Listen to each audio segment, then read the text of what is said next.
Bueno, buen día para todos, ¿cómo están? Espero que estén muy bien. Em, Nada, les cuento. La idea de la clase de hoy es darles un poquito de los temas que quedaron sueltos en la clase pasada, que quedaron un poquito, un par de temas, digamos, que entran en el programa y que tienen que saber.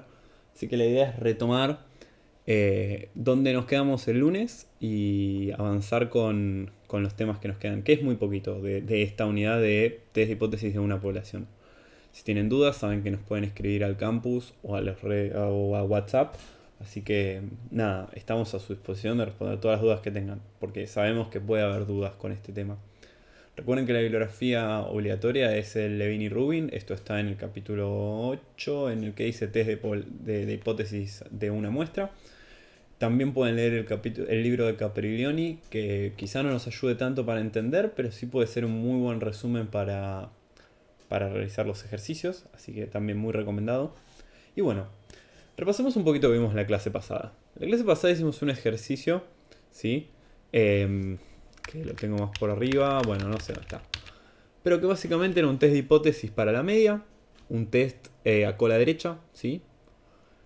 Que bueno, lo que hicimos fue ver las diferentes formas de realizarlo, comparamos los tres planteos, el planteo de T empírico contra T teórico, el planteo de P valor contra alfa, y también vimos el valor de X raya empírico contra X raya teórico, que es un tercer método que se puede hacer. Repásenlo si no se acuerdan cómo es. Y después lo que vimos fue los tipos de errores que podemos cometer y la potencia de que nuestra hipótesis, de que nuestra acción sea la correcta.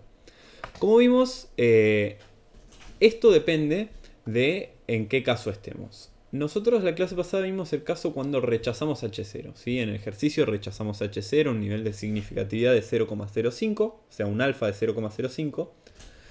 Y entonces evaluamos cuáles eran las probabilidades de cometer un error de tipo 1 y la probabilidad de tomar una decisión correcta, o sea, calcular la potencia del test. Como vimos, la probabilidad de cometer un error de tipo 1 es muy sencilla porque es el nivel de significatividad. ¿Sí? La probabilidad de cometer un error de tipo 1 era la probabilidad de rechazar H0 dado que H0 era verdadera. ¿Está bien? O sea, yo asumo que H0 era verdadera, ¿cuál era la probabilidad de rechazar H0? O sea, de que X raya caiga en la región de rechazo. Como vimos, eso es distinto que decir la probabilidad de que H0 sea verdadera dado esto. ¿Está bien? No es verdadero plantear eso. Y nada, sepan que es muy distinto y que es una disciplina distinta a la que plantea las hipótesis de esa forma, las probabilidades de error de tipo 1 y de tipo 2 de esa forma. Así que no se metan con eso. Em, pero bueno, tengan presente eso y bueno, si les queda alguna duda con error de tipo 1, creo que quedó bastante clara la clase pasada, pero bueno, los invito a mandar algo. Y después calculamos la potencia del test. Que como mencionamos, la potencia del test depende de cuál sea el verdadero valor de mu.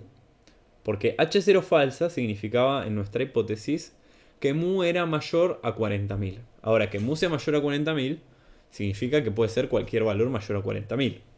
Entonces, lo que mencionábamos es que para cada valor de mu, el test va a tener una potencia distinta. ¿Está bien? La potencia del test la mencionábamos para un determinado valor de mu, ¿sí? Que mu, esta es la distribución de x raya con valores de mu que varían. ¿Está bien? Por ejemplo, en este punto, si mu es 1. Cuando se acerque acá, ahí va a estar como mu 4. ¿Está bien? ¿Qué sé yo? Para calcular la potencia del test, lo que teníamos que hacer era calcular la probabilidad de que si mu es un valor determinado, esperen que vuelva a uno que tenga quieto, así no se confunde. Acá, por ejemplo, esta es una hipótesis que podemos tomar, por ejemplo, que mu es igual a 46.000 pesos. Y decimos, bueno, imaginemos que mu es igual a 46.000 pesos. ¿Por qué 46.000? Porque es un valor que se me ocurrió. Puede ser otro o puede ser otro. Y de hecho lo vamos a hacer para todos los valores posibles de mu. Así que ahora lo hacemos con uno cualquiera, 46.000. Si mu es igual a 46.000, la distribución es igual porque tiene el mismo error estándar, eso no se espera que varíe. Yo sé que voy a rechazar H0, ¿sí? Cuando mi X raya caiga en la región de rechazo. ¿Cuándo cae en la región de rechazo? cuando, bajo la distribución de la hipótesis nula, X raya es mayor a mi X raya teórico. ¿Sí? Si no se acuerdan cómo es esto, vuelvan a la clase pasada que lo vimos o vuelvan al PPT. Entonces, lo que decimos es, bueno, quiero calcular la probabilidad de que X raya sea mayor a esto. Si esta es la distribución verdadera, esa probabilidad es la probabilidad de que X raya sea mayor a 42.726, tal que H0 es verdadera. Tal que mu es igual a 46.000, que es esto que puse acá. Y eso se calcula como toda esta área, ¿sí? Esta es la potencia del test para mu igual 46.000 pesos. Y alfa igual 0,05. Bueno, esa es la potencia del test. Y como vimos, esta potencia del test depende del valor de mu. Entonces, podemos hacer el cálculo de la potencia para todos los valores de mu posibles y trazar el gráfico de la potencia del test, que es esto que está acá, ¿sí? Este gráfico nos muestra cómo cuando mu crece, la potencia del test es mayor. Fíjense cómo para valores grandes de mu, ¿sí? O sea, esto es, si mu era 50.000, mi hipótesis era 40.000. O sea, yo decía, el tipo está evadiendo si paga más de, cobra más de 40.000 pesos por día. Si en realidad cobraba 50.000, o sea, estaba muy lejos de mu, casi el 100% de las veces voy a rechazar la hipótesis nula. Ahora, la pregunta es, bueno, ¿qué pasa si no era 40.000, era mayor a 40.000, pero era un poquito mayor a 40.000? Por ejemplo, era 42.500. Bueno, como vemos, si mu era 42.500, tengo una baja potencia del test. Es decir, yo no voy a estar rechazando H0 en algunas situaciones donde debería rechazar H0. ¿Está bien? Es más, va a ser muchas veces lo que ocurre eso. Y acá está el problema por el cual decimos que rechazar H0 es mucho más potente que no hacerlo. Ahora vuelvo con eso. El punto es, lo importante de acá es la potencia del test, como este es un gráfico que depende de mu, y es la probabilidad de rechazar H0 dado a que mu es que H0 es falsa, ¿sí? Dado los diferentes valores de mu que son estos. Bien, eso es lo que vimos en la clase pasada. Vamos ahora al caso en el que no rechazamos H0. ¿Cómo podemos ver un caso así? Bueno, vamos a ver el error de tipo 2. El error de tipo 2 lo llamamos falso negativo. ¿Por qué lo llamamos falso negativo?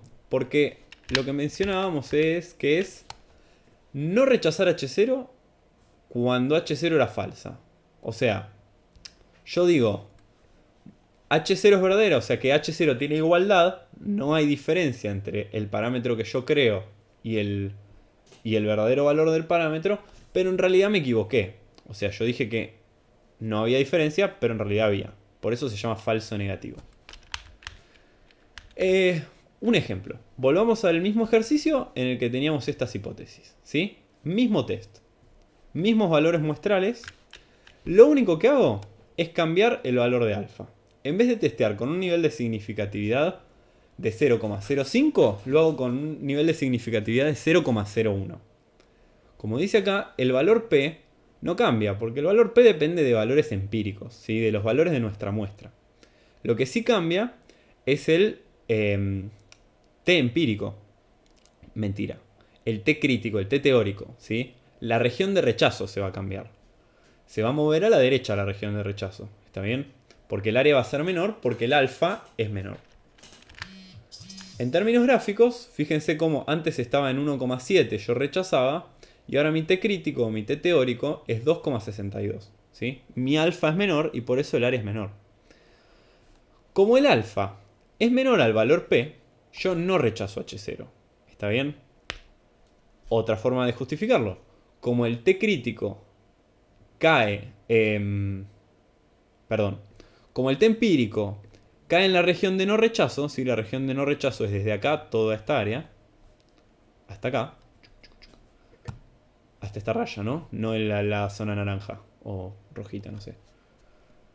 Bueno, como cae en la región de no rechazo H0.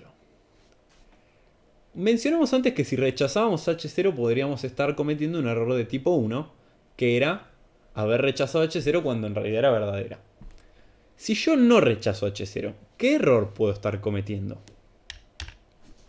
En esta tablita vemos que esta parte la tachamos porque no rechazamos H0. Entonces estamos acá.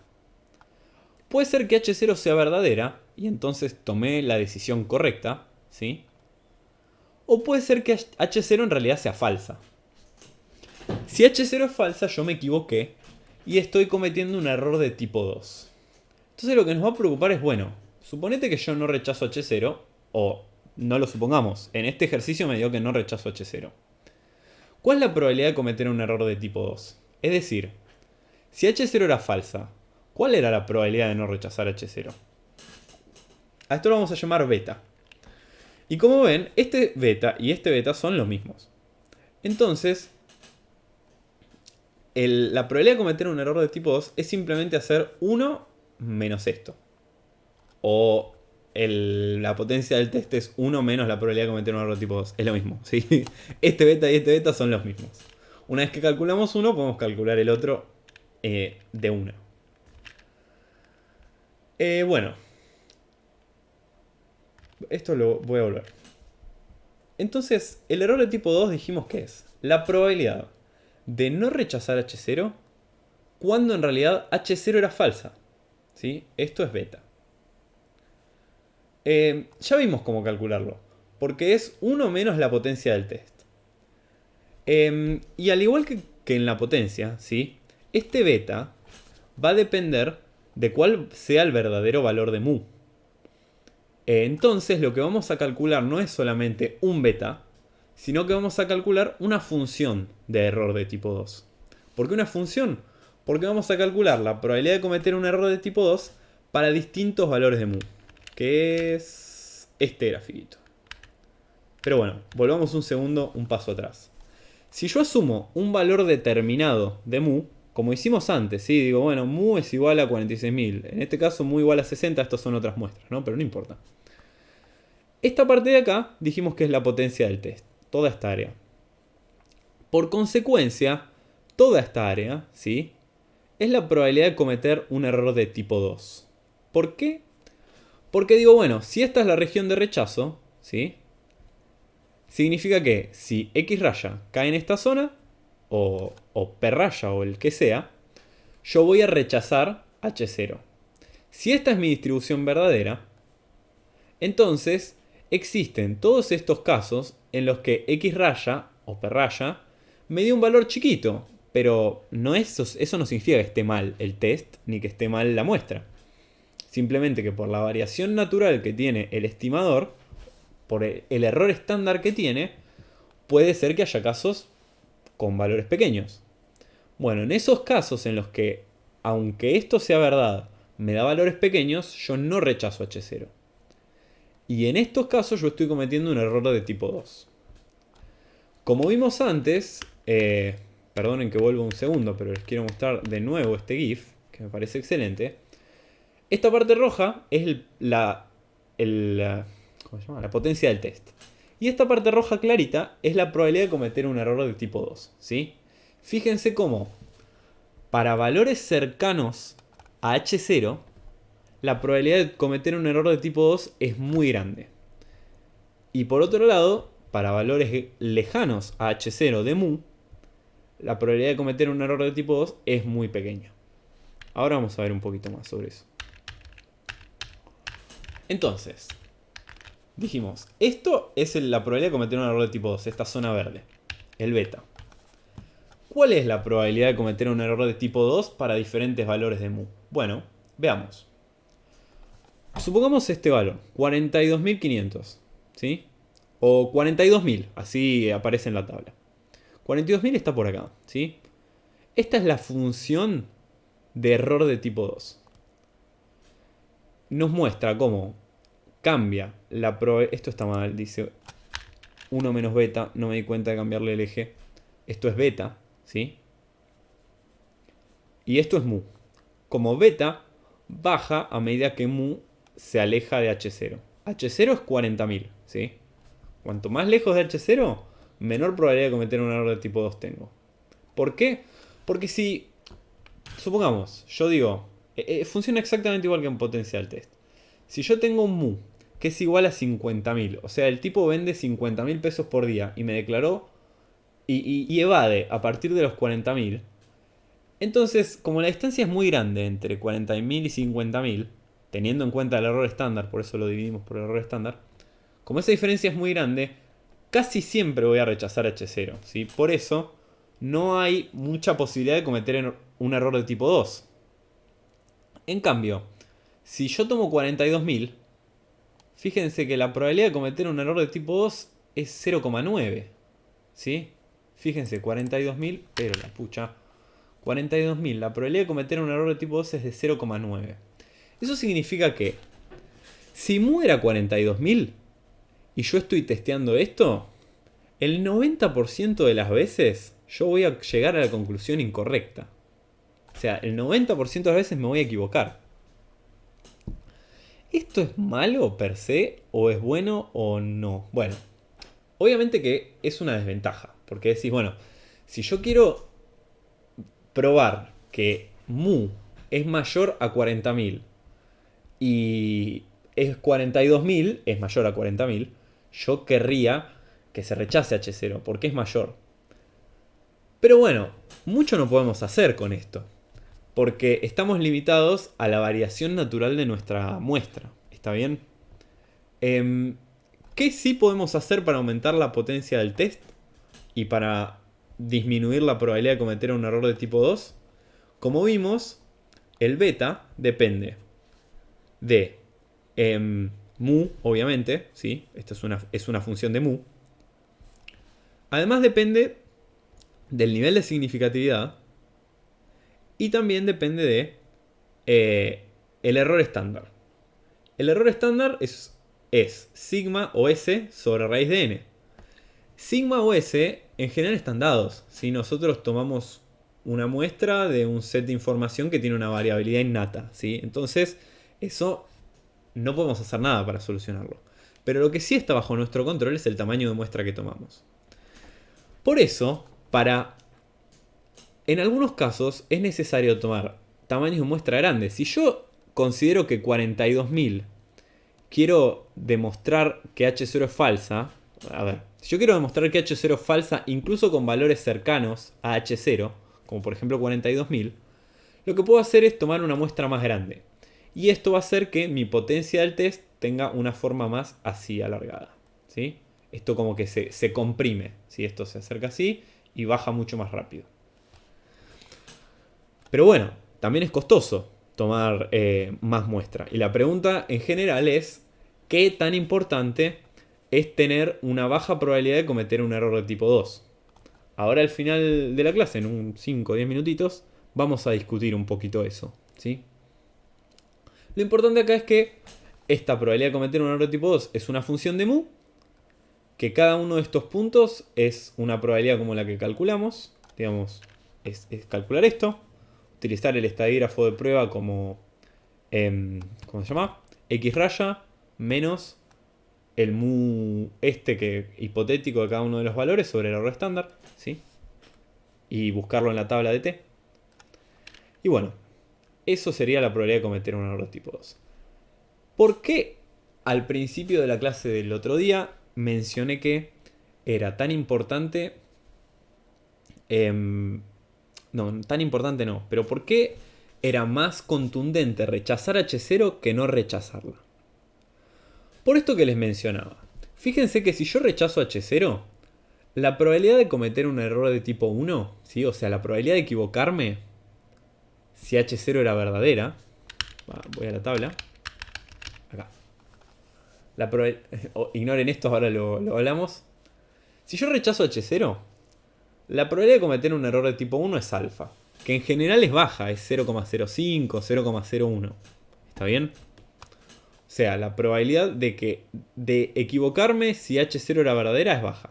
Ahora, si yo no rechazo H0, la decisión incorrecta sería... Esto sería una decisión incorrecta si H0 fuera falsa. ¿En qué casos H0 es falsa? Bueno, lo evaluamos arriba con la probabilidad de cometer un error de tipo 2. Fíjense cómo la probabilidad de cometer un error de tipo 2 es bastante alta para muchos valores en los cuales mu es mayor a 40.000, ¿sí? Fíjense que hasta acá, que esto es 44.000 creo, la probabilidad de cometer un error de tipo 2 es mayor o igual a 0,5, ¿sí? Todos estos valores están por arriba de 0,5, esta zona. Entonces, la verdad que rechazar H0 significa, bueno, este H0 puede ser verdadera, pero también puede ser 42.000, ¿sí? O puede ser 41.000, o puede ser 45.000 incluso, ¿sí? Entonces no es tan potente rechazar H0 como aceptar H0. Si rechazo H0 tengo un resultado mucho más fuerte. Por esto que mencionábamos, la probabilidad de cometer un error de tipo 1 es significativamente menor que la de cometer un error de tipo 2. Y eso es una verdad que ocurre casi siempre. Bueno, un pequeño resumencito y regla memotécnica. Este gráfico me pareció muy gracioso para entenderlo. Nuestras hipótesis serían, la hipótesis nula es que no pasa nada, que no estás embarazado, o embarazada, ¿no? Que no estás embarazada. Y la hipótesis alternativa es, bueno, no hay igualdad, hay embarazo, ¿sí? El error de tipo 1 es rechazar la hipótesis nula cuando, fíjense, cuando H0 era verdadera, ¿sí? H0 era el no embarazo. Un señor muy probablemente no esté embarazado y le estamos diciendo, el test nos dio que el test de embarazo nos dio positivo. Eso se llama cometer un error de tipo 1, ¿sí? Rechazar H0, rechazar la hipótesis del embarazo, del no embarazo, a alguien que claramente tiene H0 falsa. H0 verdadera. Y el error de tipo 2 sería una mujer que claramente está embarazada, que el test me dé que no está embarazada, ¿sí? O sea, H0 falsa, acuérdense que H0 es no estar embarazada, o sea, la diferencia es 0, la diferencia es nula. Y acá estoy rechazando H0. Perdón, no estoy rechazando H0, me dice no estás embarazada. Bueno, no importa, una boludez. Pero por ahí se acuerdan con esto. Una pequeña discusión sobre los errores de tipo 1 y errores de tipo 2. Lo más importante acá es que los dos tipos de errores están en buena medida fuera de nuestro alcance, ¿sí? Esto significa que si yo elegí bien el nivel de significatividad y tomé una muestra correcta, ya no tengo mucho más que hacer, ¿sí? Porque todo el error de tipo 1 y el error de tipo 2 depende del alfa, el error de tipo 1, y el error de tipo 2 depende del alfa, del tamaño de muestra y de la variabilidad poblacional. Entonces,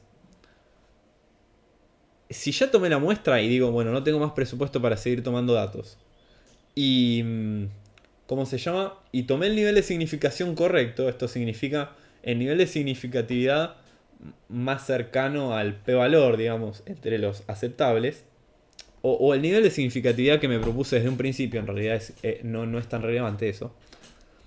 Dado esas tres cosas, ya está, yo tengo errores de tipo 1 y errores de tipo 2, ¿sí? Y no tengo mucho más que hacer con eso. De la misma forma tengo una cierta potencia del test si rechazo H0. Entonces, la idea de los errores de tipo 1 y errores de tipo 2 y calcularlos es para ver qué tan limitado es mi experimento para sacar conclusiones verdaderas, ¿sí? Eso. Acuérdense también que no podemos cometer un error de tipo 1 y un error de tipo 2 a la vez, ¿sí? Porque el error de tipo 1 lo podemos cometer solamente si rechazamos H0 y el error de tipo 2 si no rechazamos H0. Como no pueden pasar las dos cosas al mismo tiempo, no pueden pasar. Con un mismo nivel de significatividad no pueden pasar. Bien.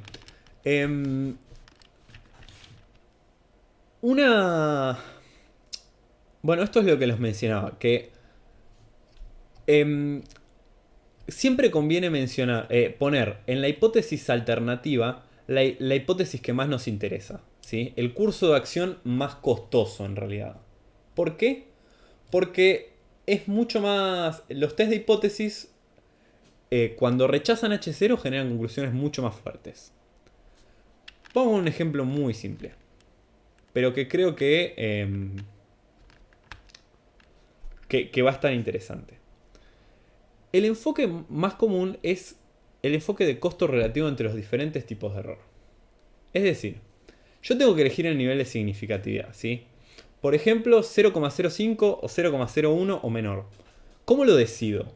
¿Por qué lo decido? ¿No?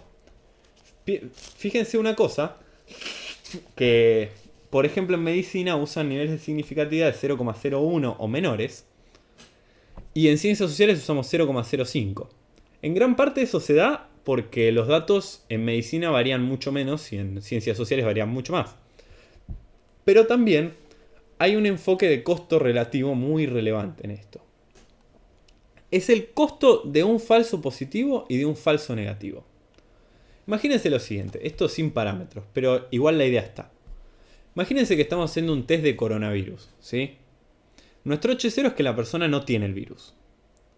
Si la persona llega a tener el virus y no rechazamos la hipótesis nula, o sea, tenemos un falso negativo, estamos cometiendo un error de tipo 2, es muy peligroso, puede estar contagiando a mucha gente. En cambio, si ocurre lo contrario, ponele, el tipo no tenía el virus, pero nos dio el test que rechazamos H0, o sea, el tipo no tenía el virus, pero nuestra conclusión fue que sí lo tenía. El costo es bastante menor, porque está bien, es una cagada, la persona tiene que estar en aislamiento 14 días y controlando que no le pase nada, y también su familia y todas las personas que estuvieron en contacto, pero es mucho menos costoso que dejar al tipo libre y que vaya a contagiar a todo el mundo. Entonces, como decisión política es menos costoso el falso positivo. ¿Qué nivel de significancia conviene elegir? Bueno, como vimos, yo puedo regular las probabilidades de cometer un error de tipo 1 y error de tipo 2 modificando el alfa. Entonces, fíjense, si yo aumento el alfa, ¿sí? O sea, esta zona crece, tengo más probabilidad de cometer un error de tipo 1, pero menos probabilidad de cometer un error de tipo 2. Yo dije que el error de tipo 2 era mucho más costoso que el error de tipo 1. Entonces me conviene usar un alfa alto, ¿sí? Me conviene utilizar un alfa en el cual yo realizo muchos errores de tipo 1, que no son tan graves, y cometo pocos errores de tipo 2, porque esos son mucho más graves. ¿Por qué les estoy mencionando esto? Para que entiendan a qué va el alfa y a qué va el beta. El alfa normalmente lo elegimos porque elegimos uno pequeño porque consideramos que lo más grave es el error de tipo 1, ¿sí? Y la mayoría de las veces es cierto, porque tenemos una hipótesis, ¿sí? que implica no hacer nada o mantener las cosas como están. Y digo, bueno, yo voy a cambiar mi curso de acción, voy a modificar mis decisiones si mi hipótesis nula es falsa, ¿sí? Si mi hipótesis nula es significativamente rechazada. Por ejemplo, yo creo que están cayendo las ventas de mi empresa. Si evalúo un test de hipótesis y encuentro que están cayendo, realizo una inversión para recuperarlas con publicidad. En cambio, si parece que siguen más o menos igual, no hago nada, mantengo todo como está. En esos casos, para mí es mucho más costoso tener un error de tipo 1, porque invertir en publicidad cuando no la necesitaba y cuando por ahí no genero más ventas, es un costo que me es muy costoso, ¿sí? Entonces, uso un alfa bien pequeñito. Otro ejemplo donde el error de tipo 1 es grave. En la producción de medicamentos. Si yo quiero evaluar, por ejemplo, si un remedio cura, mi hipótesis nula va a ser que no cura, ¿sí? Que el remedio no hace nada. Y mi hipótesis alternativa es que cura, ¿sí? Que genera una diferencia positiva en algún parámetro, sea la presión arterial, sea, no sé, glóbulos blancos. No tengo idea de medicina, así que me cuesta, pero sí sé de cómo es el método en las ciencias médicas. Entonces, es muy costoso para una empresa vender un medicamento que no hace nada porque se come una mansa denuncia por estafa y puede quebrar por ello.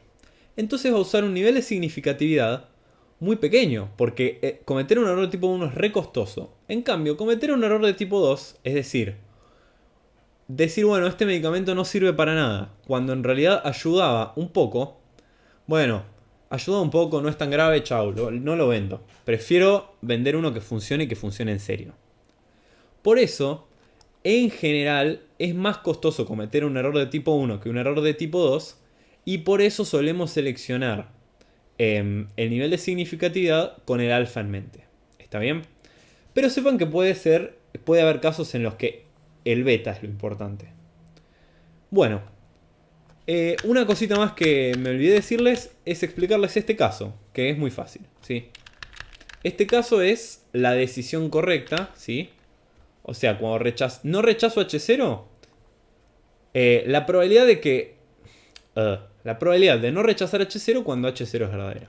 Como ven, es 1 menos alfa, ¿sí? No tiene más ciencia que eso. Y lo pueden ver en el gráfico porque es esta área de la distribución, ¿sí? Si alfa es 0,08, esto es 0,92.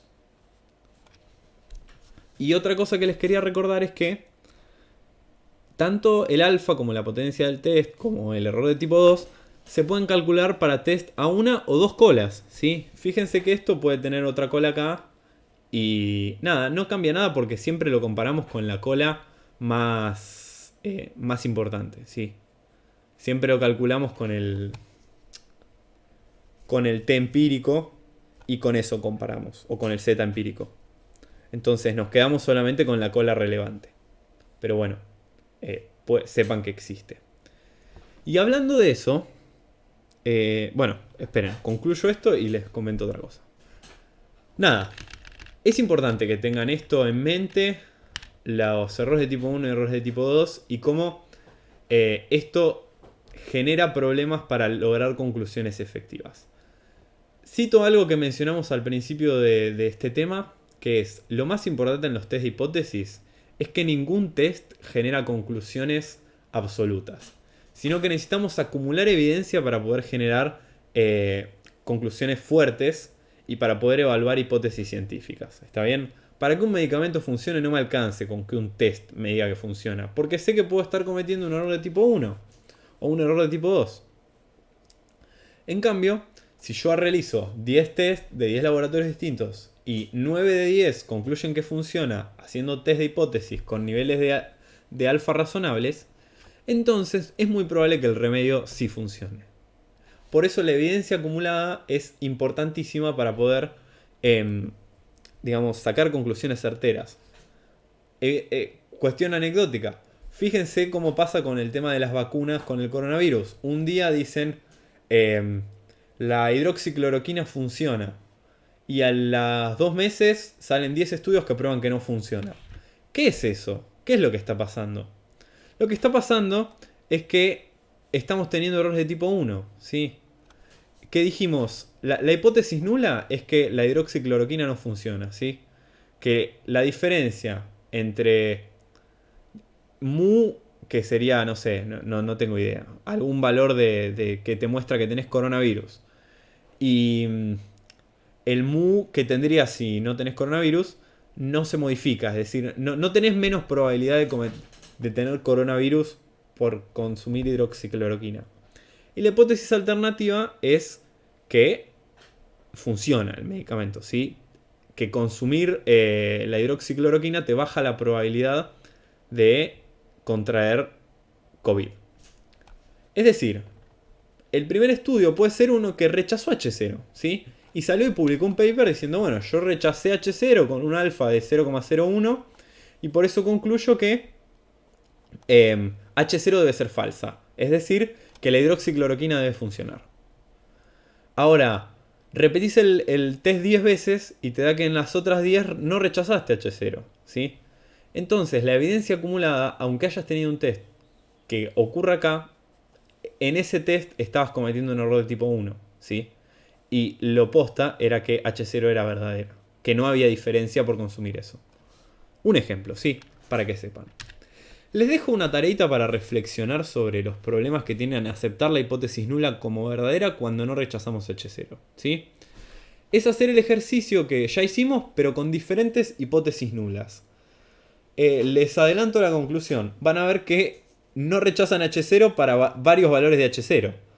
Y cómo esas varias hipótesis son incompatibles entre sí. O sea, no puede ser que mu sea igual a 40.000, que mu sea igual a 41.000 y que mu sea igual a 42.000. Lo que quiero que piensen es por qué tienen ese resultado y qué error creen que pueden estar cometiendo. Eso sería todo por hoy, por lo menos con lo que respecta a este tema. Y quería agregarles una cosa que me mandó una pregunta a alguien hoy y nada, quería compartírselas porque es un error muy común, que es el siguiente. Voy a volver para arriba mucho, ¿sí? A un ejemplo cualquiera.